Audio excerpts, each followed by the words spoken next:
Step into value zone hyper mart Patancheru.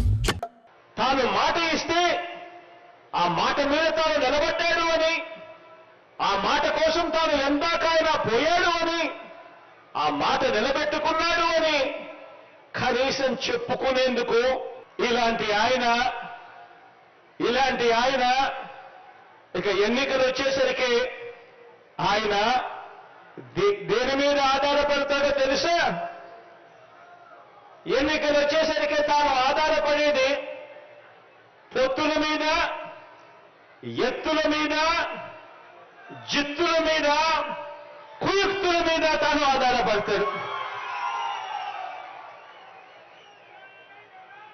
ఈ పెద్ద మనిషి మరో వ్యక్తి మీద కూడా ఆధారపడతాడు.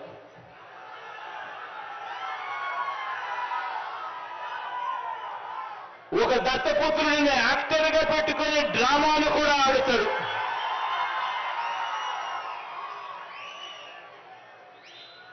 ఈ దత్తపుత్రుడు ఎవరు అనంటే, ఎలాంటి వాడు అనంటే, మొన్న తెలంగాణలో తాను పోటీ పెట్టాడు. తాను తెలంగాణలో అభ్యర్థులు నిలబెడుతూ పోటీ పెడుతూ తెలంగాణలో తాను అన్న మాటలు వింటే నాకు ఆశ్చర్యం అనిపించింది. ఆ పెద్ద మనిషి దత్తపుత్రుడు అక్కడ తెలంగాణలో తాను అంటాడు, తెలంగాణలో తాను పుట్టినందుకు తెగ బాధపడిపోతున్నాను అని చెప్పి అంటాడు. తెలంగాణలో తాను పుట్టినందుకు తన దురదృష్టం అని చెప్పి కూడా అంటాడు.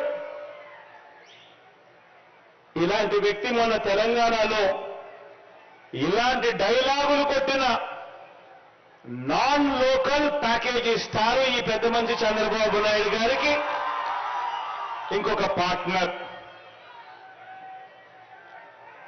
ఈ పెద్ద మనిషి ఆంధ్ర పాలకులకు చుక్కలు చూపిస్తా అని చెప్పి తెలంగాణలో డైలాగులు కొడతాడు. ఆంధ్ర పాలకులకు ఈ పెద్ద మనిషి చుక్కలు చూపిస్తాను అని చెప్పి తెలంగాణలో డైలాగులు కొడతాడు. ఈ ప్యాకేజీ ఇస్తారు, ఈ మ్యారేజ్ ఇస్తారు.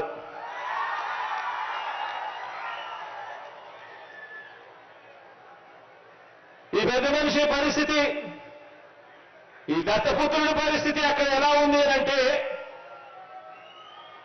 ఆ తెలంగాణలో పోటీ పెట్టి ఇన్ని డైలాగులు ఆంధ్ర రాష్ట్రానికి వ్యతిరేకంగా కొట్టిన ఇన్ని డైలాగులకు ఆయనకు పడిన ఓట్లేందో తెలుసా?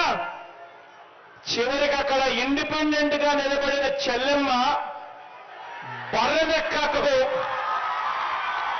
వచ్చిన ఓట్లు కూడా ఈ పెద్ద మనిషికి ఈ దత్తపుత్రుడికి రాలేదు. డిపాజిట్లు కూడా రాలా. ఈ పెద్ద మనిషికి ఇతనికి మన రాష్ట్రంలో చంద్రబాబు నాయుడు గారి ప్రయోజక వర్గం ఉంది తప్ప ఆంధ్ర రాష్ట్రం మీద ప్రేమే లేదు. ఇక్కడ ఈ పెద్ద మనిషికి ఒక సొంత నియోజకవర్గం కూడా లేదు. వీరిద్దరూ కలిసి 2014 నుంచి 2019 మధ్య వీరిద్దరూ కలిసి ఎన్నికల్లోకి కలిసి వచ్చారు. కలిసి వచ్చి